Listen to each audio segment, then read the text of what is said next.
Well, Happy New Year.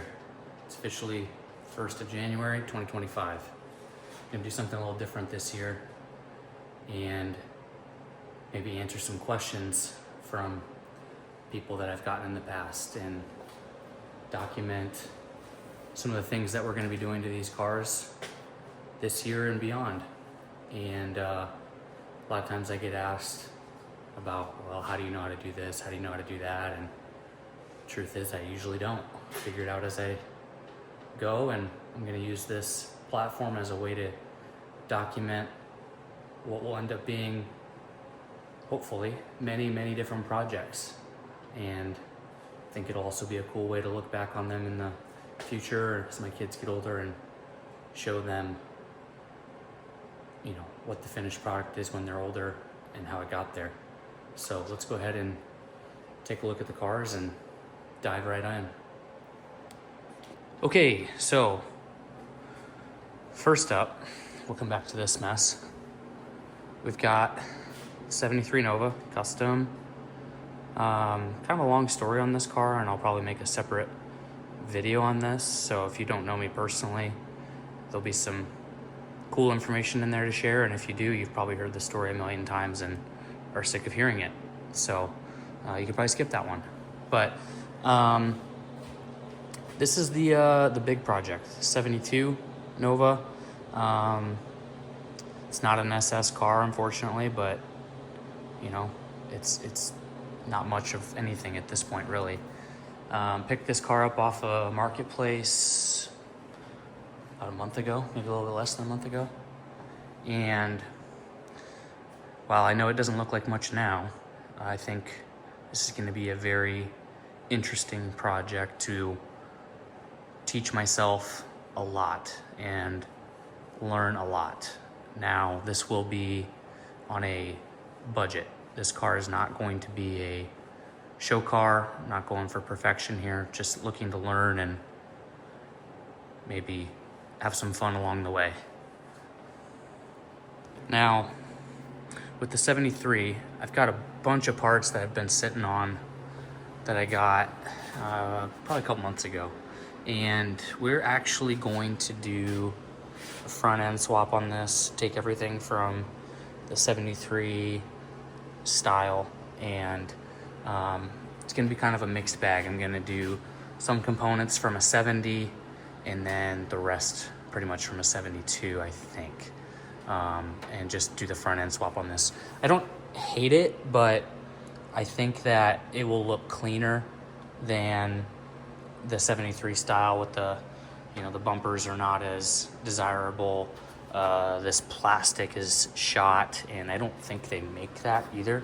But really, this car already has a partial swap on the rear. I'm not gonna be able to show with the garage closed, but it's got a tail panel filled in the middle. Not done the best, but you can kind of see it.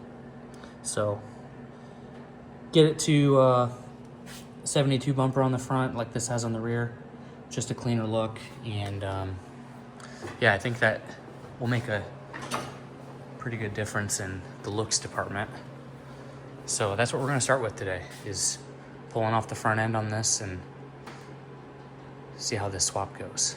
Hopefully I have everything. Pretty sure I do, but we'll see.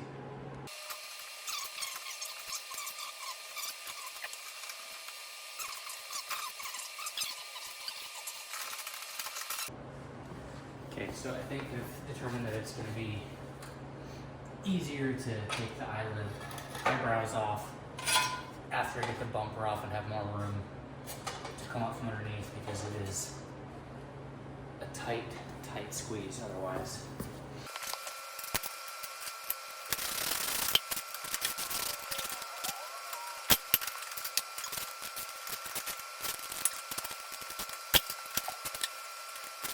All right, gonna bring you in here and show you what you actually need to take out. So there's 2 bolts holding these bumper brackets to the subframe.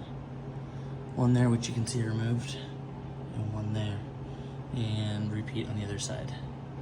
And that's what's holding this massive, very heavy bumper up. So this is gonna be fun to drop this down alone. Might need Nora's hands so that I don't drop it on my face.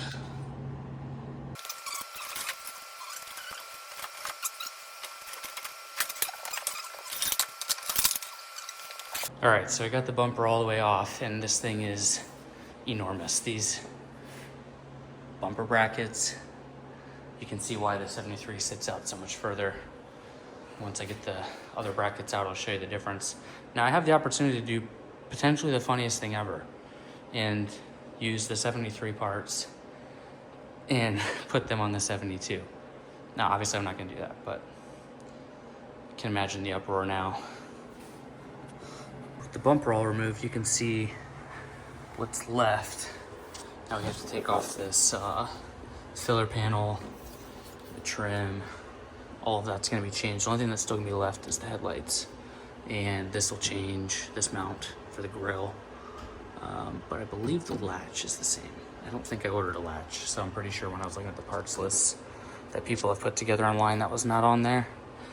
But this will be kind of interesting to see if I have enough length on either side for these parking lights. I rewired this entire car front to back, either last winter or the winter before.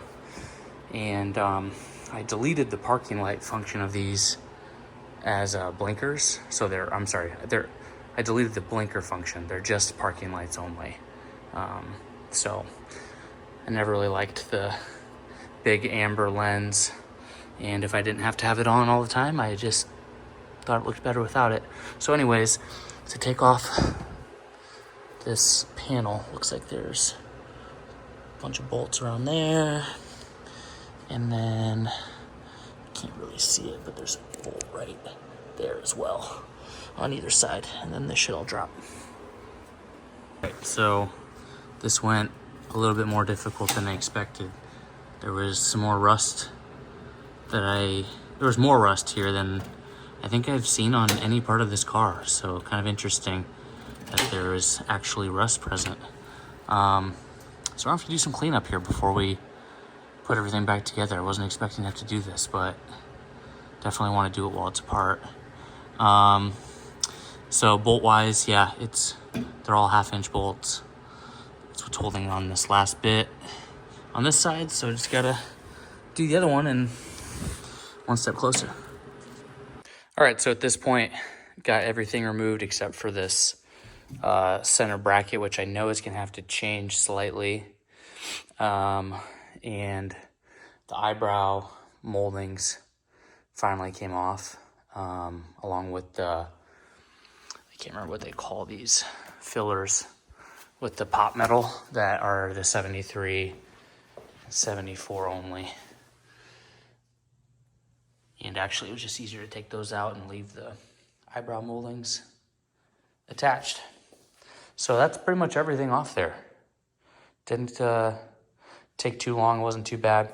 I forgot to mention these bolts holding on the brackets are all 3/4-inch socket. And the rest of them to hold on the filler panels are all 1/2-inch. And then all of your studs on the back, which this one had quite a few that were broken, so it wasn't really held on very well to begin with. These are all 3/8 for these little guys. That's pretty much it as far as removal goes, and like I said, we'll figure out what to do with this here next. So if you remember from before, this was all rusty. Ended up wire wheeling all this down, gonna hit it with some wax and grease remover, tape it off, and shoot it with some rust inhibiting spray paint. And it'll all be covered up anyway, so you won't see it. All right, so I got all that taped up. Nice black spray paint to seal in bare metal that was all exposed after wire wheeling that down. And then I did end up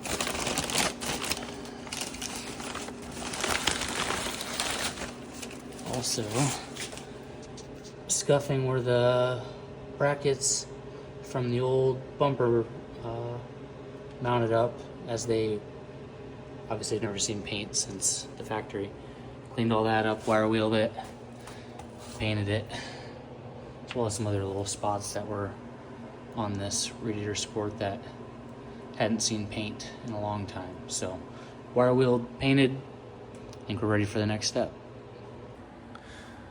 Moving on, in order to fit the new bezel, which goes here like that, and I'm gonna do this before I do the trim, I think, just for the sake of getting everything else installed, and then kind of save the trim for last. So hopefully that doesn't come back to bite me. But the tabs on the bezel to mount to the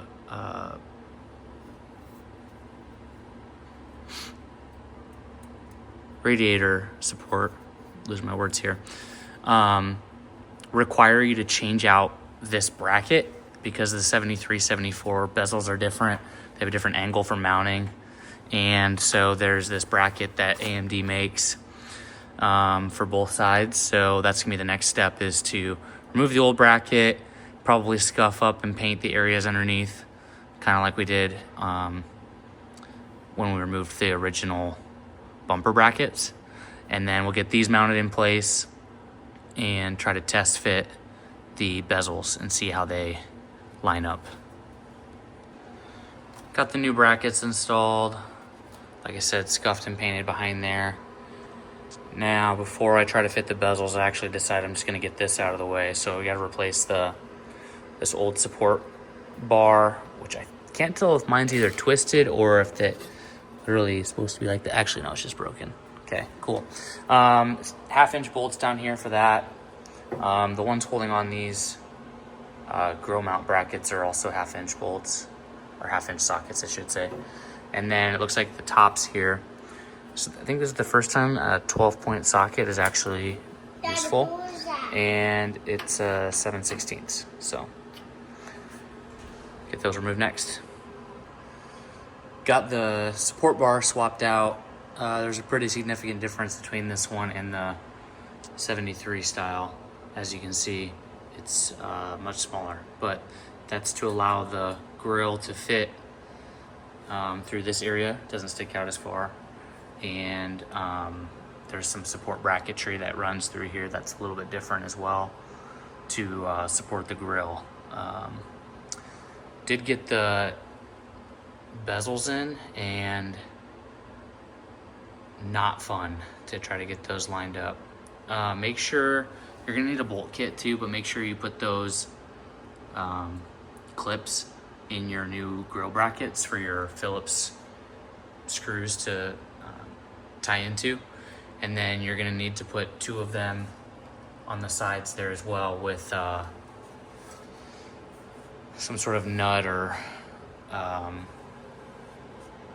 those fast clips or whatever they're called. I can't remember what they're called. I had some nuts from the old Fender skirts, or I can't remember what that part is called, but I used those with the Phillips screws and they tightened up pretty well. I would assume that these are probably gonna have to come off again at some point to get the eyebrow trim on, but I guess we'll see once we get to that point. I'm gonna try to test fit the grill while I'm at this stage and just see how this spacing is working out. And in order to do that, you need this bracket that's like a support bar. It's gonna run across the top here. I think it sandwiches in between the latch mechanism, and then rests on these 2 bolt holes for the grill support brackets. And then the grill, I believe, runs up through these holes. So we're gonna start on that next. Took a little manipulation, but the grill is mounted, and you can really start to see the difference on the front end.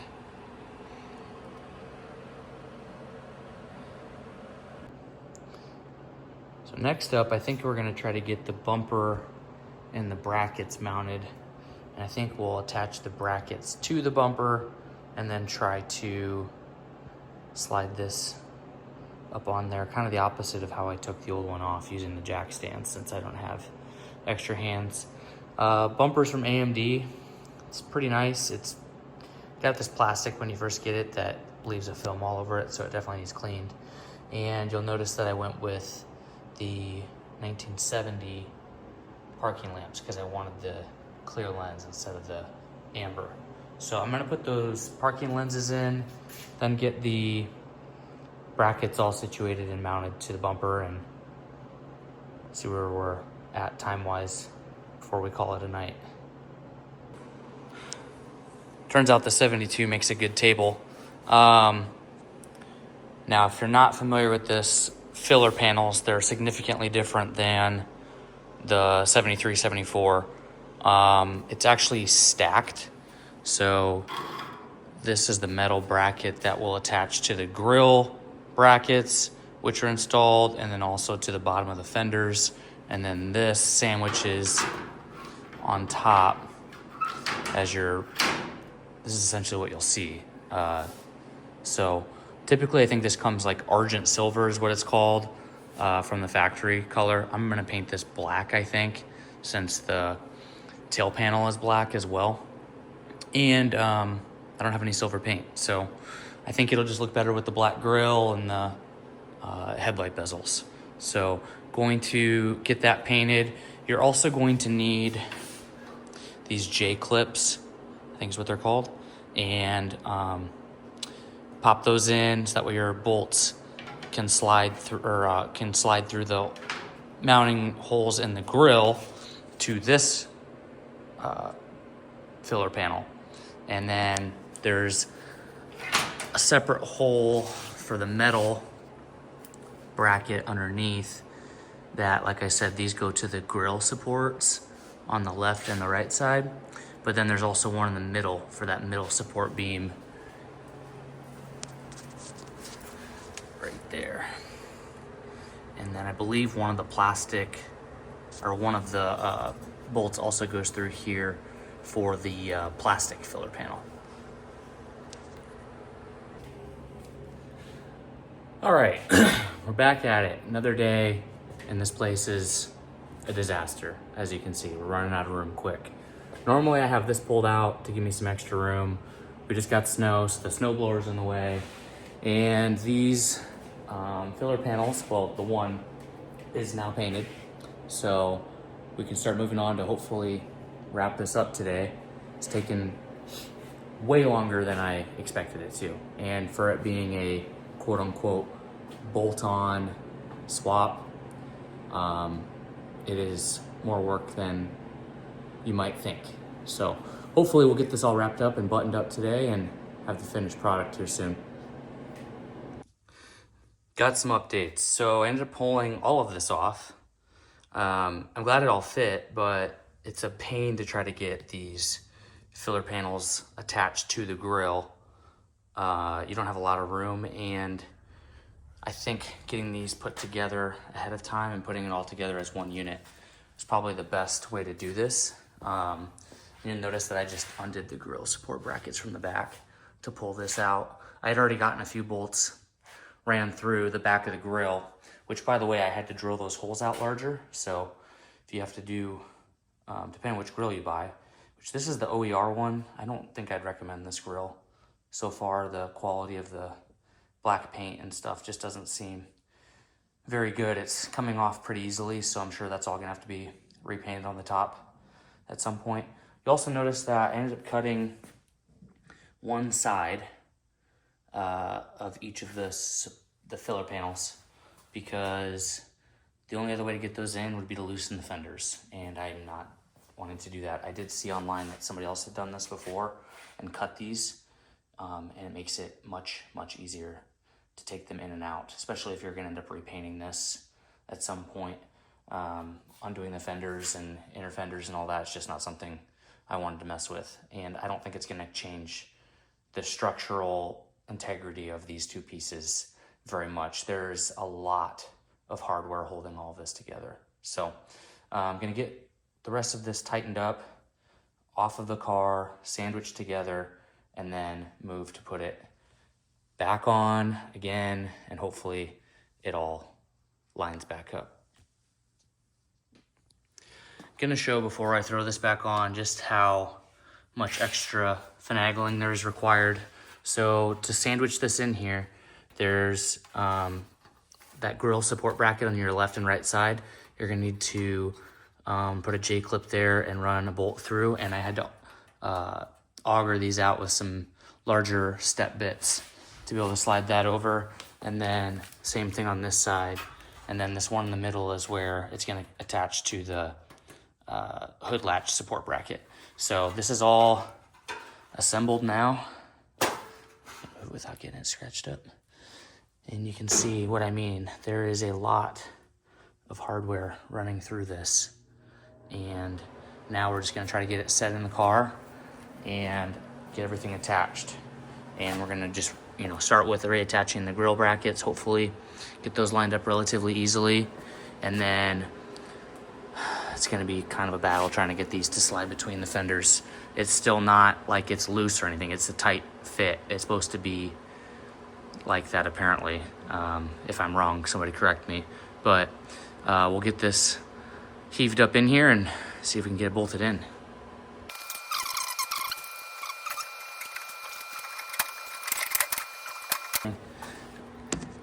So I mentioned those two holes. I didn't think that that top one was gonna end up lining up the original time that I tried to fit this in here. So I'm gonna have to remove that bolt, run that through, and do the same thing on the bottom. So previously I told you I put the parking lights in first, and I'm glad I did, because getting them in there after these braces are in would be a major headache. Now, unfortunately, one of them is apparently broken, and I did not realize that. So that's gonna be fun for me in the future to swap that out.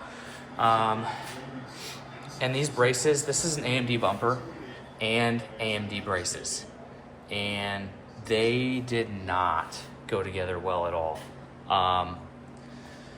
Getting these to line up while also lining the square with the flat face is just ridiculous. And then you also have to worry about this sliding portion where you are gonna have your adjustment for the bumper, making sure that your bolts are gonna go in through those. So I went ahead and just sandwiched those in there now, and then I'll have to pound them into the hole and then adjust the bumper from there, I suppose. I didn't tighten down any of this hardware yet. I'm gonna wait to tighten all of it till it's on the car. And wiring, you know, we're not worrying about any of that anytime soon, probably not in this video, since that's gonna be a separate ordeal going from the 73 parking lamps to 72. So these have 3 wires, those have 2. So I gotta look up the schematics on what's what, and then I'm gonna have to lengthen the wiring anyways. So now I'm gonna get this bumper mounted. Got the grill, bezels, filler panels, everything's in where it should be, latches, everything's tightened down. I ended up finding out pretty quickly why none of this was really tightening down the way it should, and it all stems back to this latch brace.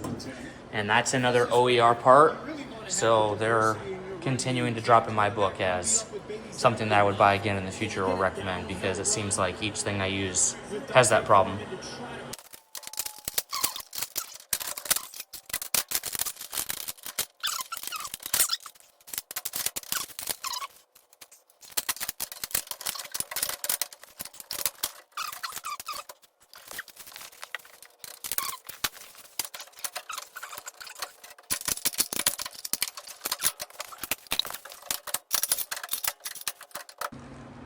All right, all I gotta say is, wow, the difference looks amazing compared to before, and how much smaller of a profile this bumper is.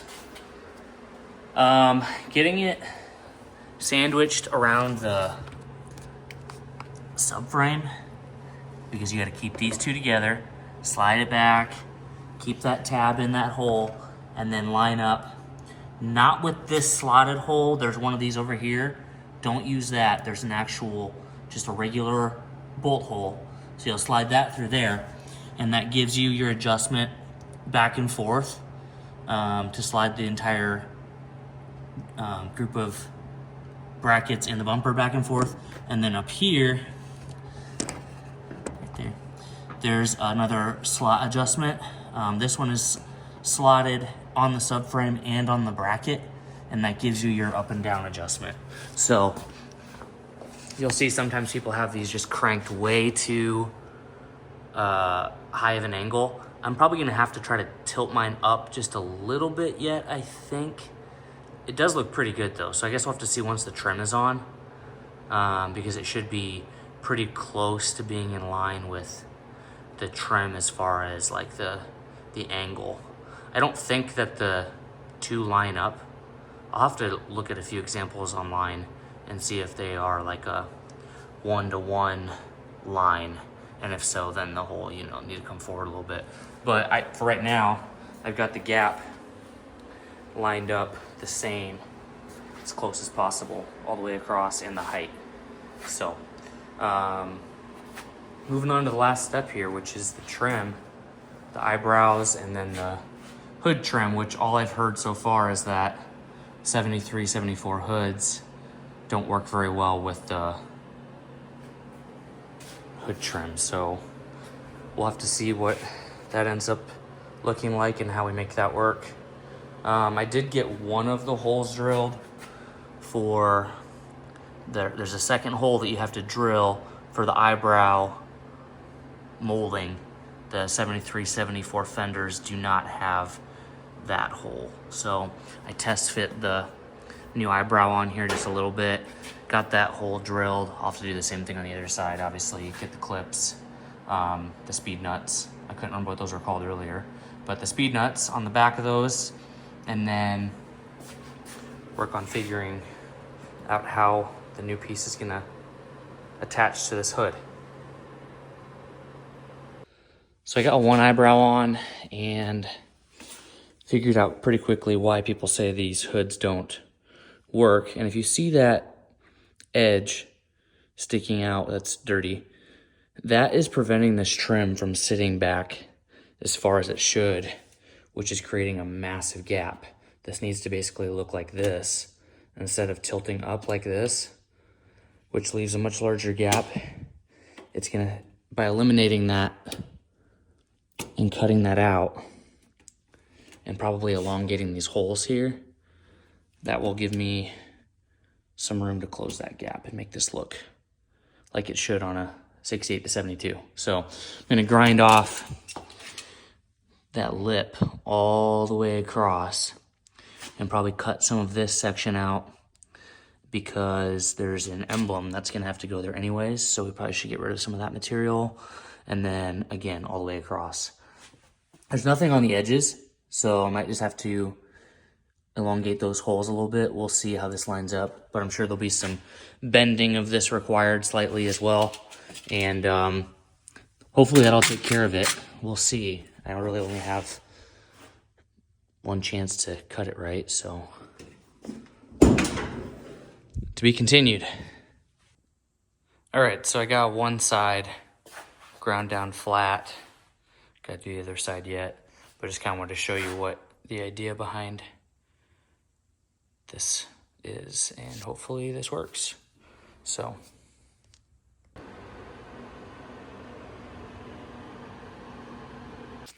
first fitment that I attempted was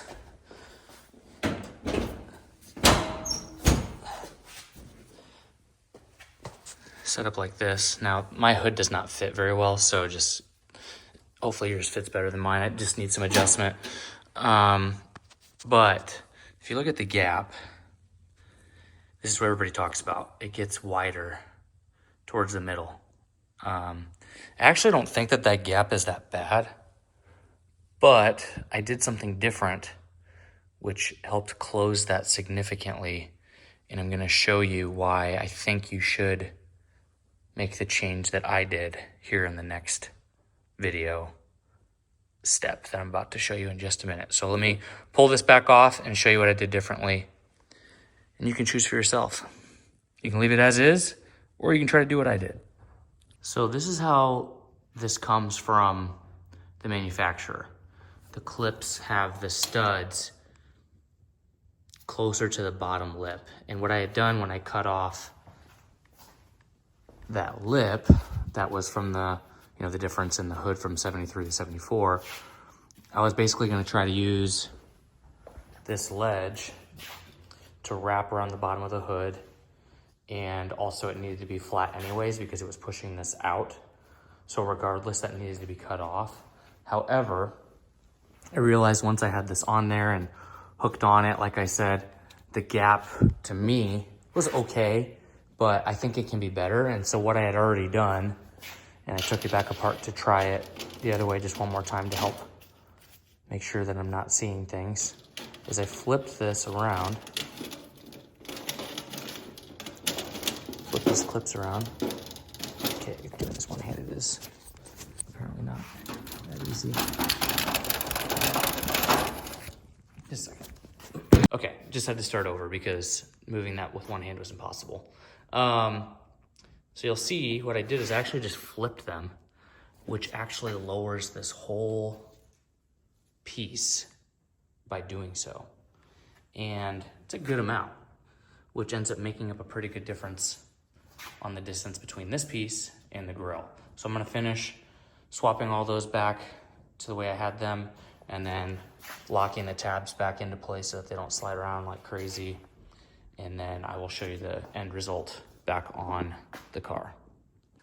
All right, so the trim is on and you can see the final result. Now, it does not lay perfect against this. In fact, it actually comes down to a point.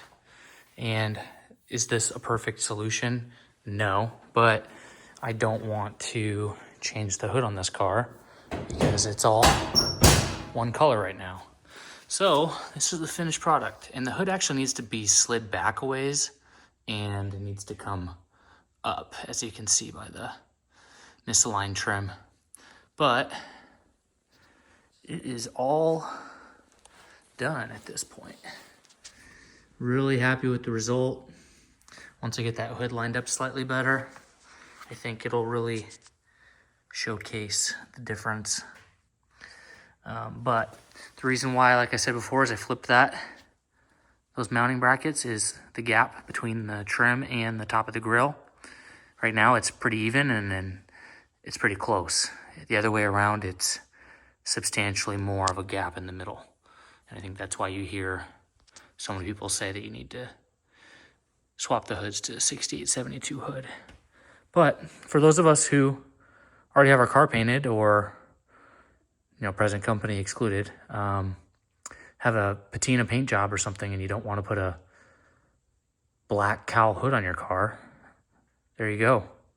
I will link all of the products that I used in the description, although I'm gonna probably link you to some AMD replacement parts on a few things, because I would not suggest the OER parts in any capacity at this point. If I could do this all over again, which someday I'll get to, right? I will be using all AMD parts regardless of the price difference. So that's my one biggest takeaway from this project, is you really can't go wrong with their products compared to OER. And don't forget, I think I mentioned it, is you got to drill that second hole. So all I did was line up these trim pieces, mark my hole, drill it. I made it a little bit bigger than you really need it to be, so that way you get some pliability from these trim pieces, because these are, again, not the greatest quality. So they take some massaging, and even this one's still not perfectly flat. So at some point I'll probably take this off, or maybe hit it with a heat gun and see if I can get it to lay down a little more flat. But that's it, guys. Any questions or comments, leave them in the comments below, and I'll do my best to get responses to any questions that you may have. Also, any suggestions, if you see anything that maybe you think I could do better or did wrong, or would suggest if you've done a 73, 74 swap, that'd be great. I put all this together because there's not a lot of solid beginning to end information on doing the swap. There's little pieces here and there, and I really wanted to be able to have something out there for people like me who are looking for a way to have this as a start to finish how-to, if you will. So appreciate you watching, and thanks again. If you can, like and subscribe. Appreciate it very much. Thank you.